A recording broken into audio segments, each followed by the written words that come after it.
Yes, good evening, viewers, wherever you are, and once again, welcome to Africa 24.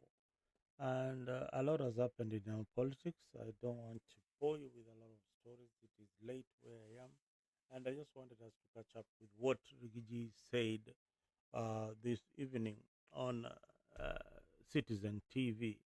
And Yvonne Okwara did not disappoint in this particular interview. It was very compelling. Rigathi Gachagua was very composed, and I believe that she asked the right questions. And you at home there, if you think that Yvonne did not ask Rigiji the right questions, then probably you should come on board and tell us exactly what you wanted Yvonne Okwaro to ask Bwana Rigiji. And of course, Rigiji, kama kawaida, he did not disappoint. I did not disappoint in this particular interview, and he was straight to the point, very articulate as usual. And I was looking forward to the moment that he will call out on those who are, taking bribes and especially uh, the leaders in that he worked with. So Rigiji again very careful when it comes to choosing what to say and where. So on this particular occasion, I want to say that Rigiji performed quite well in the interview, and he was able to answer of the hard questions that were being thrown by one Yvonne Okwaro. And let us listen in a bit of that particular interview by Yvonne. Rigathi Gachagua, thank you so much for being on the Explainer tonight. Um, Mr. Gachagua, when we announced that we were having this interview, we received overwhelming feedback from many Kenyans, including those on social media, and many asked why we are talking to a tribalist tonight. Thank you, Yvonne. First and foremost, welcome to my home. I've lived here for the last 30 years, and I'm happy to have you here. In fact, it's the day I've looked forward to have an interview with you. I'm your great admirer. And when you signed my visitor's book as Yvonne, it confirms that Rigiji, the man from the village, is getting a little bit more sophisticated. Because all my life I've had Josephine, Agnes, Purity, Mercy. Yvonne is sophistication. Welcome.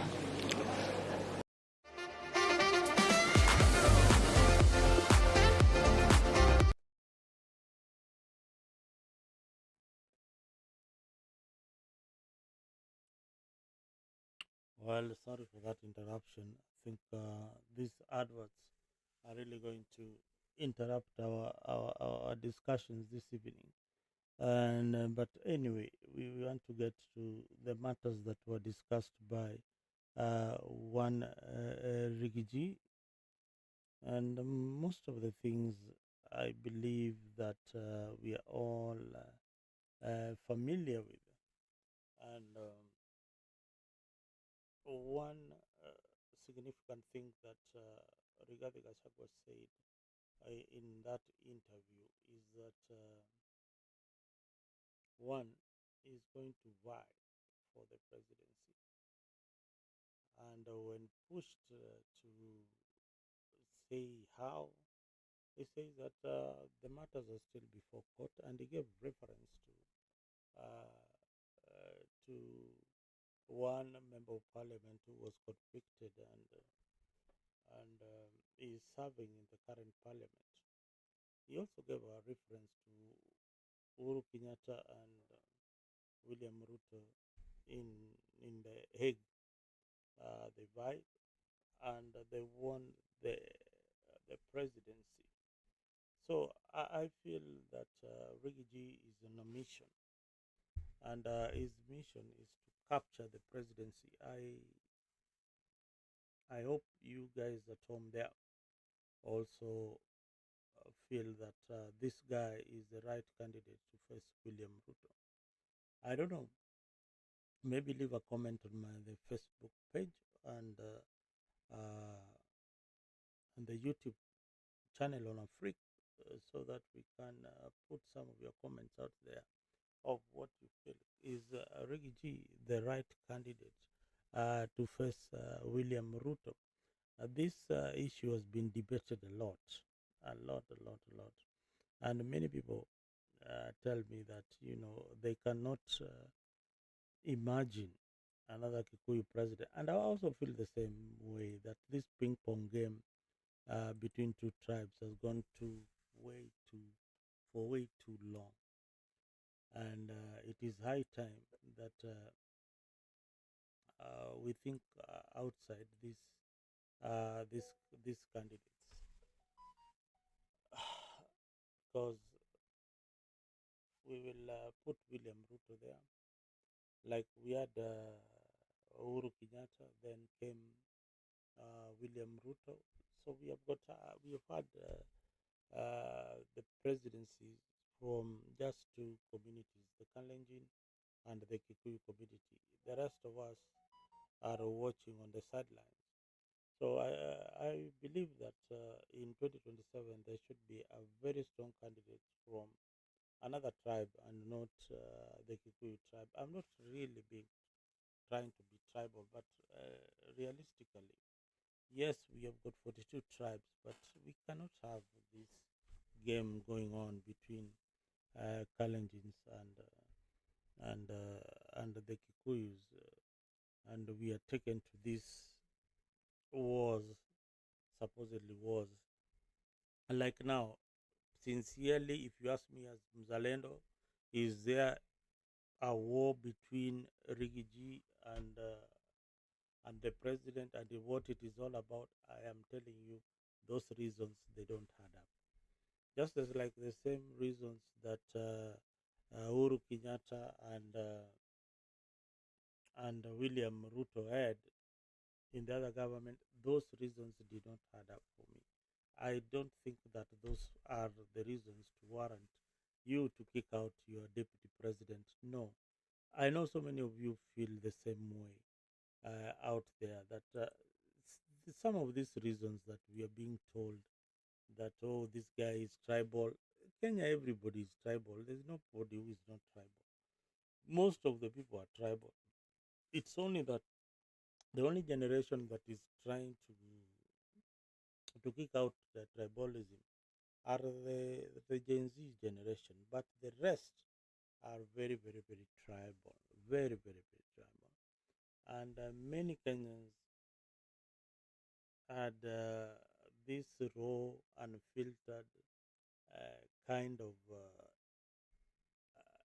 explanation coming from Rigiji when he was asked, are you tribal by Yvonne Okwara? And his answer was straight, and he said that if I was tribal, then I would have gone for one of the candidates who was a Kikuyu, who was tribal, but I went for one William Ruto. That makes a bit of sense, or don't you think so? I think to me it makes a lot of sense, a lot of sense how he answered that question. Maybe there's some truth in it, but his recent comments, especially when he was the deputy president, leaned towards tribalism a lot, and he was really championing the Kikuyu agenda other than having this national kind of outlook. And many people fear Rigiji for that. But if you look at it again from other presidential candidates, Kalonzo Musyoka is largely supported by his Kamba community. He has not gone beyond the Kamba community. The only leader who has gone beyond these tribal boundaries and seems to be supported by other regions is Raila Odinga and now William Ruto. But there, and of course Uhuru Kenyatta. But again, their main backbone is their tribal base that they command. So tribalism is there in our country, and nobody should cheat you that there's no leader who is not tribal. You hear of these things like Luo Nation, Kamba Nation, Kikuyu Nation, and all those people who are talking about these nations, they are all tribal. These are all tribal groupings. They are not any any better than the politicians. These groupings are tribal. When you go back to where you come from, especially in the village, you hear clan so and so are, I've got the numbers. This is also now tribalism devolved into clanism. So clans also, people from certain clans support their own candidates to be in leadership. If you go further to the county government, you find that the majority shares, these shares that people are complaining about, the majority shares goes to the region that gave you more votes, and that is a fact. So let us not complain so much about tribalism, yet in our own backyard it is there, and we practice it each and every other day. Uh, Rigiji was talked about corruption within Kenya Kwanza's administration, betrayal, is betrayal by close allies, and deliberately being sidelined of his role in government when he was there. So he tried to explain that very well, and his words were, of course, deliberate, and he painted a picture of an internal sabotage. And at one point, he said that his life was in danger. His life. His life was in danger somewhere in Kisumu, and his room was bugged and things like that. So there's crazy things that happen in government, and I don't know why we Africans are just. I don't know whether we are just awkward when it comes to leadership. We can even do all this manner of things, kill, sabotage. Why can't we just put our heads together and build a country where we can all thrive, not the political class enjoying the sweats of our labor? But yeah, it is what it is. So this kind of confession, I mean, it proves a lot of hatred. It does not you really unite the country, but keeps on dividing us further and further. So in 2027, I think Kenya, the elections that we have will be so divided. Eh? Rigiji supporters see a man speaking truth to power. Either way, the stakes are very high, and Okwara's precision, journalism, and accountability. She didn't flinch. Her questions were sharp, and she had the right tone. She pressed Gachagua on contradiction, past statements, and the timing of his revelations. At one point, the tensions was so thick you could feel that that there is tension in that room. That was good journalism by Yvonne Okwara. It was a good civic interrogation. That's what we say. And it reminded us of what the mainstream media should do. Mount Kenya and the ghost of Uhuru Kenyatta. Gachagua remarks about dismantling Uhuru's influence in Mount Kenya politics. He has struck again. He accused the former president of networking and controlling the economy, and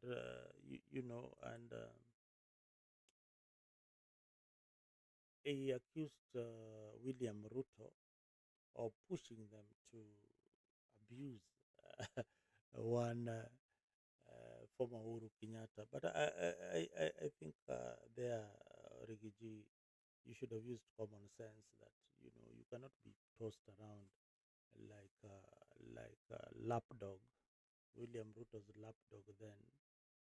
Now, but Rigiji has succeeded very very well in getting the Kikuyu community together, and I think that is one reasons why majority of the Kikuyu people or the Kikuyu nation support Rigiji. I don't think there is anybody who can beat Rigiji if an elections were held today in that particular region. But again, there is the by-elections which are coming.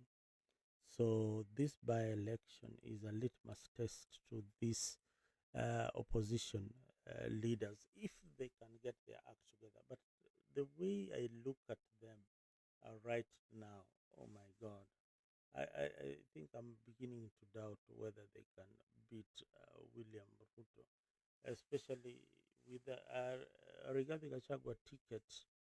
I think William Ruto will definitely win that election.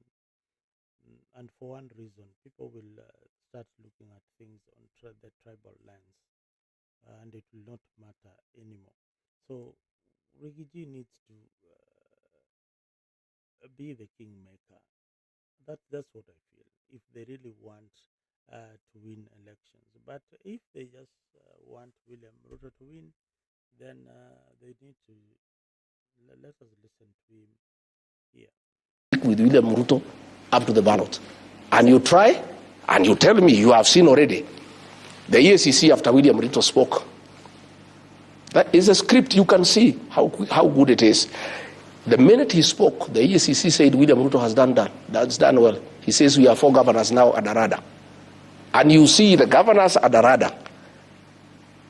Kimani Wamatangi, because he doesn't agree with the Kimani Ichung'wah in Kiambu. So they are using that file to coerce him politically. And what will happen now, this multi-agency team, it has been outlawed by the court, but he's still for it. They are going to create files to enable William Ruto to deal with people like ourselves, who don't agree with him, and to hold all those leaders who are with him, who may want to abandon him and go to another political party. All right. So you are saying that both houses of parliament are not independent? No, they are not independent. Okay. You saw, Yvonne, let me cut you short. You saw an MP speak in parliament. Said, Mr. President, you told us to pass the finance bill, we passed for you. You told us you want SHA, we were here until 10 p.m. You told us to do this, we were there.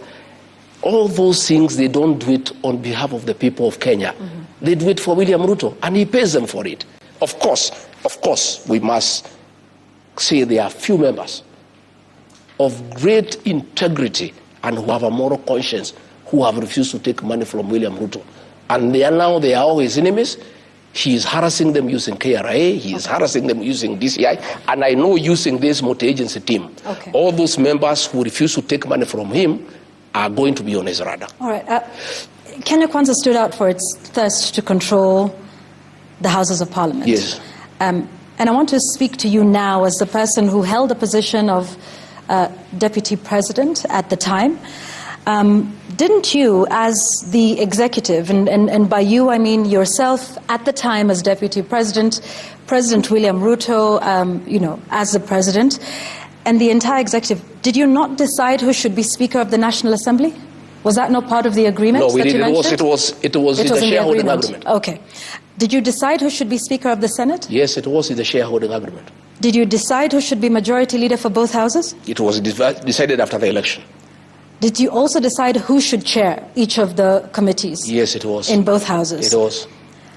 Didn't you also cause members of the party and the alliance at that moment to attend meetings at State House to give them instructions on your agenda, what to vote for, how to vote? Yes, we did.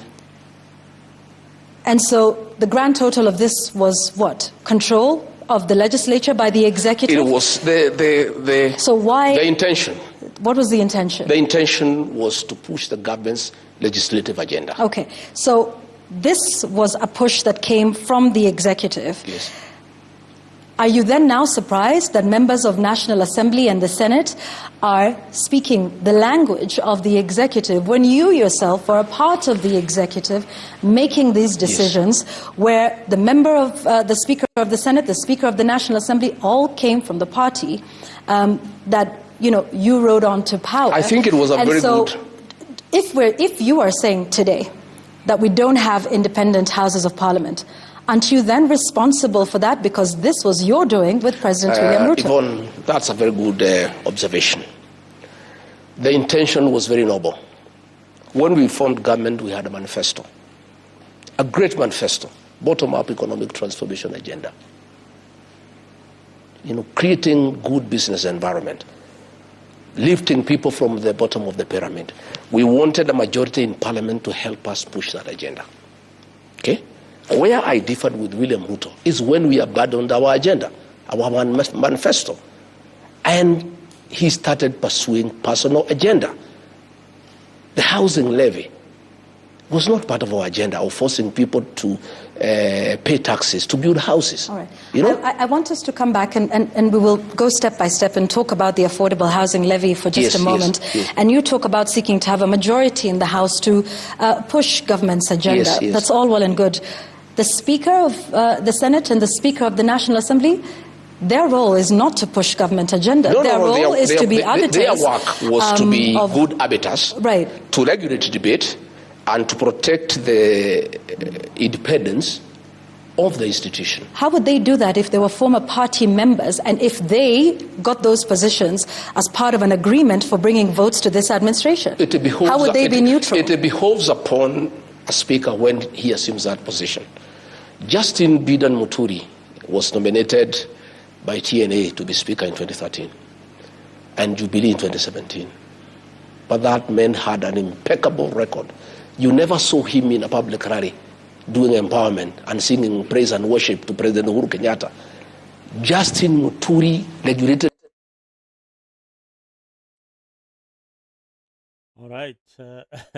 You've had Rigathi there, and that was a very good question. I wanted to end it there about Parliament and why Yvonne put a very, very important question to Rigathi and you viewers that of there. Gypsy Corner, I see you, and thank you for keeping me company this evening. And today we are just analyzing what Rigathi Gachagua said in this powerful interview on Citizen Explainer. Uh, and Yvonne did a good job. They went into Parliament, and Rigathi there is giving an example of former speakers who had integrity. I can add one. He was called who had this Solomonic wisdom. There was Caparo was also very good as speaker. There was this one from Western. This one was Marende. Marende was also a very good speaker. But now we have Wetangula. Wetabana, you can Marende is your neighbor there, Bana. Go and look at his notebooks. You are an accomplished lawyer, and you know what you need to do. But when you're seen in this empowerment rallies, then Kenyans begin to doubt, and that is why this 13th parliament is one of the most useless parliaments. And you've seen them on the floor of the house agreeing that we have been helping William Ruto pass these bills. They don't work for the people, but they work for William Samoei Ruto, and now they are complaining about William Ruto telling them the truth about corruption. And Urigiji also said something that was very interesting, that the last time there was this parliamentary group meetings between ODM and UDA, uh, these members of parliament were paid 100,000 shillings. He said in this interview. So Rigiji sometimes gets some intel that we don't know. So they were paid 100,000. Now, William Ruto there was complaining about MPs taking bribes in parliament, but when he meets them, he gives them again a token of 100,000. So Kenya yetu ni nchi ya maajabu. Yes, that is the song that reminds me of what we are and who we are in Kenya. Yeah, tunasema vitu zingine, we speak with two sides of our mouth. When you see these leaders speaking, they don't sometimes, most of the time, they don't mean what they're saying. Mm? They don't mean what they're saying. So we need to be careful on what we pick from these so-called politicians. I think they are rotten to the core. And it is high time. The only one thing I agree with William Ruto, we need to clean up both houses. Fagia yote. Kama unataka kumaliza hawa wabunge, I wish we had the old constitution where you can dissolve parliament and call for election. The moment William Ruto might decide that oh, niko na idea, I have the only remedy that we have for this country to fight corruption is to dissolve parliament and get new leaders. Oh my God, these guys wanaweza lia. Nakwambia, that is the time you will hear insult after insult. Raila Odinga and William Ruto mutatukano ile mjawahi ona. And the moment they also suggest that this CDF is getting out of your hands, au ma MPs tunawanyang'anya hii CDF, the moment hii CDF itatoka kwa saizi, kuna Senate wanapata, kuna MCA wanapata, the moment itatoka huko kwao watasema now they want to impeach the president. Oh, another note, just before I wind up the show. Nairobi County kuna shida. Sakaja is under siege. About over 70 MPs have decided that they are going to impeach one Sakaja plus the deputy. Remember, Sakaja is UDA. The deputy I think is a Kikuyu, I don't know, but they are going to impeach both of them. And the reason is because the deputy is a Kikuyu. They don't want a Kikuyu in running the county of Nairobi. So impeachment ya Gachagua ya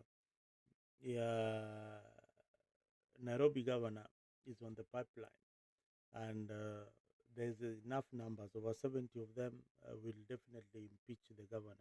But what does this tell you? Just the other day, my good friend Evans Kidero had a meeting with all MCAs. He started with a few of them, then he had a meeting with most of those MCAs. And I think this is a decision that has come from above. He did not just walk in and say that I want to go back to Nairobi. No. This is something that is being backed by ODM, and it is being backed by definitely one William Samoei Ruto. So Sakaja, ole wako, these guys are going to kick you out. They are determined to kick you out completely and take over Nairobi. So that is what is in the pipeline. So whoever is going to be after your impeachment, the guy who's going to be put there is Kennedy Gondi, who is the Speaker of the Assembly. So they don't want the deputy, because the deputy, I think, comes from another tribe that is not affiliated to either of these parties. So they want Kennedy Gondi as the governor until election, because Nairobi kuna shida. There is also Babu Owino who is coming in, so they want to make sure that they have the right candidate before elections 2027, the elections for 2027. So hiyo election ya 2027 ikikuja, it finds them well grounded, such that and they have the resources at their hands to compete with Rigathi Gachagua's team, who are going to confront to present one candidate. So that is the politics that is happening in Nairobi County. Another thing, the other way you can look at it is maybe ni kutingisha mti. Kutingisha mti kama mjui, I know Gypsy Corner, you don't know what kutingisha mti is. Kutingisha mti ni unastua mti, you know when you have some ripe fruits like mangoes or oranges on a tree. So ukitingisha mti kuna zingine zinaanguka. So huu mti ni sakaja. So kama pesa na wanataka pesa itoke, wanaitingisha kidogo, pesa inatoka, sakaja bribes all of them, and they go quiet. So that is what happens in most of these assemblies. So ukiona saa zingine they are pushing so hard, ni either wamenyimwa ka pesa ama wanataka pesa, unaona. So saizi kama ni impeachment which is sponsored by the state, wamepata pesa ya kusukuma. So kuna wale watasema hapana, sakaja hakuna mali anaenda, au pia wataona kando. So ukiangalia hii wiki tunaelekea, lifestyle za MCA wa Nairobi zitabadilika kabisa. Watanona, kuna vitunguu, manyanya zitakuwa zina karangwa kila mahali. Ukienda kwa zile sehemu za kuvinjari utawapata, na hiyo ni pesa yenu ya taxpayers. We are a bunch of jokers electing another bunch of jokers, and I say this with authority, because we are the problem. We are the enablers of this mediocrity. We are the ones who queue each and every time to vote for this group of people. And this is what we get in return: poor leadership, poor governance. So usijilaumu sana, lakini laumu tumbo yako ile nakupeleka pale mbele na ukapiga kura vile unapigaga kila saa. So viewers, if you have not subscribed to Afrique 24, make sure that you do subscribe to Afrique. This was just a special edition. We also have various programs on Afrique 24. We have Dimple Afrique, that we analyze the EPL Premier League, and of course the FKF league that is happening in Kenya, and other leagues that are happening around the world. China is not over yet, so there are some teams still playing, although now we don't really have much interest on the teams, because the two countries have been bundled out, Tanzania and Kenya. Wamerogana na wakatoka mdomo. Hii mdomo ni mbaya sana. Mdomo ya Kenya na wa Tanzania ndio imewatoa katika hii dimba. The gods of football said no, hakuna mahali wanaendelea na hii mchezo. So here we are, back to our politics. Rigiji has come back from the US, and he has come with a lot of energy. And some of these things that Rigiji says, sometimes you need to take them seriously. Let's listen to him. Debate and allowed everybody to speak. I'm sorry, Speaker Wetangula has become a youth winger for President Ruto. He attends empowerment meetings. He goes to sing praises to William Ruto in public meetings. Tell me a single day you saw Justin Muturi in a public rally supporting Uhuru Kenyatta or campaigning for him. What dignity spells out is that once you get the position of Speaker, because you must come from somewhere, you can't come from the moon, you can't come from the air, you must come from somewhere. So when a political party nominates you, and you are elected as Speaker. Once you have assumed that position as the Speaker of the National Assembly and the Senate, you now rise above, partisan politics and become the arbiter of that house, unregulated, undignified. I have seen Wetangula allowing me to be discussed in Parliament without somebody moving a substantive motion. And in Parliament you cannot discuss an individual unless you move a substantive motion. In that Parliament, Wetangula does not allow members who don't support William Ruto to speak. He is very selective. In fact, he has really eroded the dignity of the National Assembly. From 1963, we are the lowest in terms of the Speaker. I have seen him in public rallies singing praise and worship to William Ruto. I have seen him doing harambes for women and youth. That is the problem, that the two speakers have refused to rise above partisan politics and play their role as speakers of those institutions. Kenyans have interpreted the war between the executive and both houses of parliament as a possible sign of disagreement between potential partners in high-level corruption. Do you see it that way? Yes. In fact, all these things, all these fights you see between parliament and the executive is about corruption. Because William Ruto has made Kenya, State House is a crime scene. Kenya is a criminal enterprise as a country. So what has happened, Yvonne, I must tell you the truth. When William Ruto introduced money in Parliament for the impeachment, he paid a lot of money. He whetted the appetite of the MPs and the senators. 10 million. So these guys want money every day. Did you counter that offer? Yeah. Did you counter that offer during your impeachment? I did not. In fact, people came to me and said, Rigathi, we like you, we love you, but we are being offered this. Can you give a counter offer? I said, no, I don't have the money. And even if I had, I don't think I believe in this. Just go ahead and do what you must do. Others came. In fact, there is an MP from the coast, a friend of mine, a great friend of mine. He came and showed me the messages William Ruto had sent him, threatening him to jail him if he doesn't sign for me. And he came and said, I have children, my brother, I am crying as I do this, but I have been forced. These are the messages. Another MP from South Rift, a good friend of mine, came and showed me the messages of threats and intimidation from William Ruto. In fact, Okia Omtata, that guy is a great man. When I sent word to him, appealing not to participate in impeaching me, he said, I cannot impeach you. And the person I had sent, he asked, did he send you with a counter offer? He said, no. He said, I will not impeach him.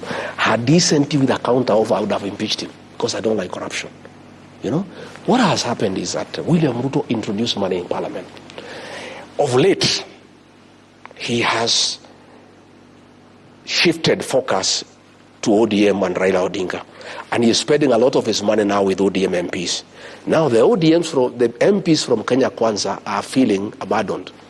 And the money is not flowing as much as it was flowing. So they have decided to look for the money from other people. So when the ministers come, put the money here. When PSs come, put the money here. William Ruto, you started it all. Don't complain. This is your baby. You are the one who introduced high-level corruption in the National Assembly and in the Senate. You cannot turn around and condemn what you have started yourself. You are the one who told these MPs that every man and woman has a price. I heard him say it in his presence, that every man and woman has a price. So what has happened, Yvonne? Like the MPs from my backyard are in trouble. They cannot address any meeting unless they pay people. This deputy president, he cannot address any meeting unless he puts people in a tent and gives them money. Now, William Ruto is not giving these MPs money anymore. They need to go to the ground and talk to people, and they don't have money. So what do you expect them to do? Anytime a PS is called for a committee, they say, you must give us money. Anytime the minister is called, give us money. So the ministers and PSs have gone to cry to the president. We are unable to do any work now in Parliament because anytime we go, there's too much extortion. What do we do? That is why the president was creating hell, because the ministers are going to him to tell him, we are unable to transact in Parliament because everybody is demanding money. But he is the one who started it. He is the one who introduced money as the method of transaction in the National Assembly and the Senate. Do you think high-level corruption is an issue in the country? It's a big issue. It's our biggest issue. In fact, when you took a break, people are sending me messages asking, what is this Yvonne is asking you? Ask her, we want to discuss about corruption. Because this is what is ailing our country. And I can tell you, Yvonne, State House has become a crime scene. Last 2 weeks ago, 15,000 young people were there. They were each given 2,000 as a bribe so that they can say 2-term. Corruption is being practiced in the highest office in the land in broad daylight. The deputy president is carrying money with sacks, bribing women, bribing young people to say 2-term. And then the president is here pretending that he can fight corruption. Where does he start? When he was talking in that meeting, after the meeting, he gave those MPs each 100,000. After complaining that they're asking for money and he doesn't want corruption, why was he giving them 100,000? Those MPs have salaries. Why was he giving him money? So what I'm saying is, and Yvonne, when we get to the right discussion, we must discuss where we are as a country. It's because, against the advice of Uhuru Kenyatta and many people, that we are going to elect William Ruto and he's a corrupt man, and we'll cry. We are crying. And I myself take blame because I ignored it. I thought it's propaganda. And corruption has become a way of life. Corruption is the modus operandi in our administration, and State House is a crime scene, and bribery is a major policy of this administration. Okay. Yeah. I want to ask you about a promise that was made when this administration came to power, about 39 days before the election. President Ruto, whom you served as running mate, promised the formation of a state capture inquiry in the country. You're on the record yourself as accusing former President Uhuru Kenyatta of state capture. This promise was made that it would be done within the first 30 days. You were DP within those 30 days. Those 30 days lapsed, and to date, we still don't have a state capture inquiry. It will not happen. What changed yours and the president's mind on this? Once we reached State House, William Ruto was no longer the same man we knew. The man changed. The man changed. All right, you heard it from Rigathi. The man changed. And some of us who supported William Ruto, he changed at some point. William Ruto would have been the best president Kenya has ever had. I am telling you the truth. But people who have surrounded William Ruto have blinded him. But I think that he still has 2 years. He can prove critics wrong by correcting the wrongs, the bad things that the Kenya Kwanza government is being accused of, especially corruption. Corruption is a cancer in the Kenyan community, and this is something that keeps on coming up internationally. Kenya is ranked.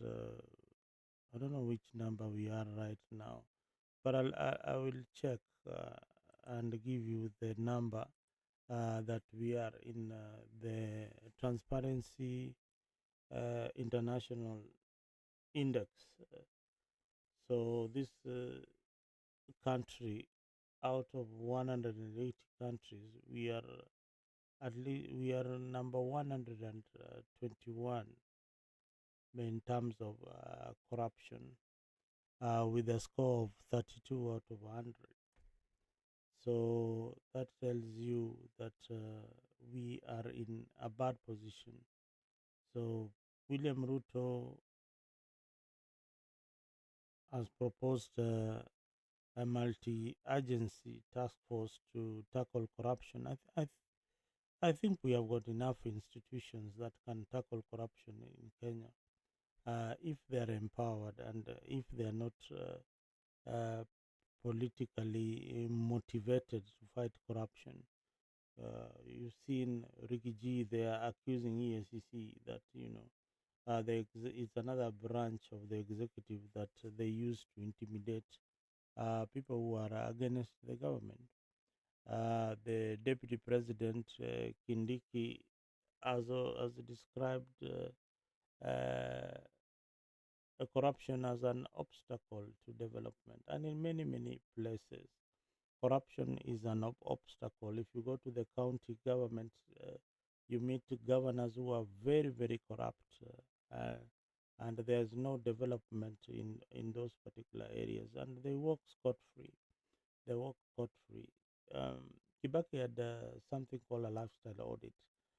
Probably these government officials need to have a lifestyle audit. We see how much wealth they have acquired since they joined government. People like the new kids on the block, you know, they need to tell us, how come you are buying a house cash now, and a few years down the road you could not afford a house cash in current. Hii pesa umetoa wapi? So those are the questions that we need to ask these people that we have employed who are using our taxes. Aden Duale has launched a crackdown on the health cartels, ghost workers, and the 10.6 billion fraudulent claim from the Social Health Authority, SHA. So SHA, again, it's another Ponzi scheme where clinics which are not even operational are being paid a lot of money, and the money that is being paid in a clinic, it's even it's more than uh, the total cost of construction of the clinic. Yeah, and this is just one payment, and they're going to receive many, many more. But thanks to the Kenyan people, they've smoked them out. Thanks to social media, all this information is out there. People are able to go and look at these clinics that are being paid a lot of money for nothing, and some are even owned or formerly owned by the director of SHA. That guy should resign immediately. Anafaa kufutwa na afungwe. Yeah. So the corruption index in 2023, uh, National ESCC revealed that corruption manifests its forms like what did they say? They said bribery. These are forms of corruption: embezzlement, influence peddling, and the sectors which are involved in corruption: the Kenyan Police, Kenya Revenue Authority, and National Administration. That was in 2023. But today, you can add Parliament there. Parliament is just another corrupt entity that is supposed to safeguard each and every other Kenyan, but it has joined the corrupt institutions like the police. So mbunge wako ni kama askari ule wa kuokota pesa kwa barabara. Mkae mkijua hivyo. Kwa wale wabunge, ndio maana ukiona wakituchezea madansi, wanatuchezea dance, wanaona ni kama sisi au wamefika huko mahali sisi wenyewe hatuwezi fika, na si ati kuwasikilia vibaya. Nimeona wengi wao wanaona tukiongea hivi ni kama tunawasikilia machungu, mawivu, manini. Mkiiba mmeiba, mnaiba na mnakula na familia zenyu na marafiki zenyu na nani. Lakini hata ukiiba, tunataka tuone maendeleo katika mahali ule unatoka. Kama ni constituency, we want to see some road construction, some tarmac roads here and there, some classrooms being built, some water, piped water, watch a bowl water here and there.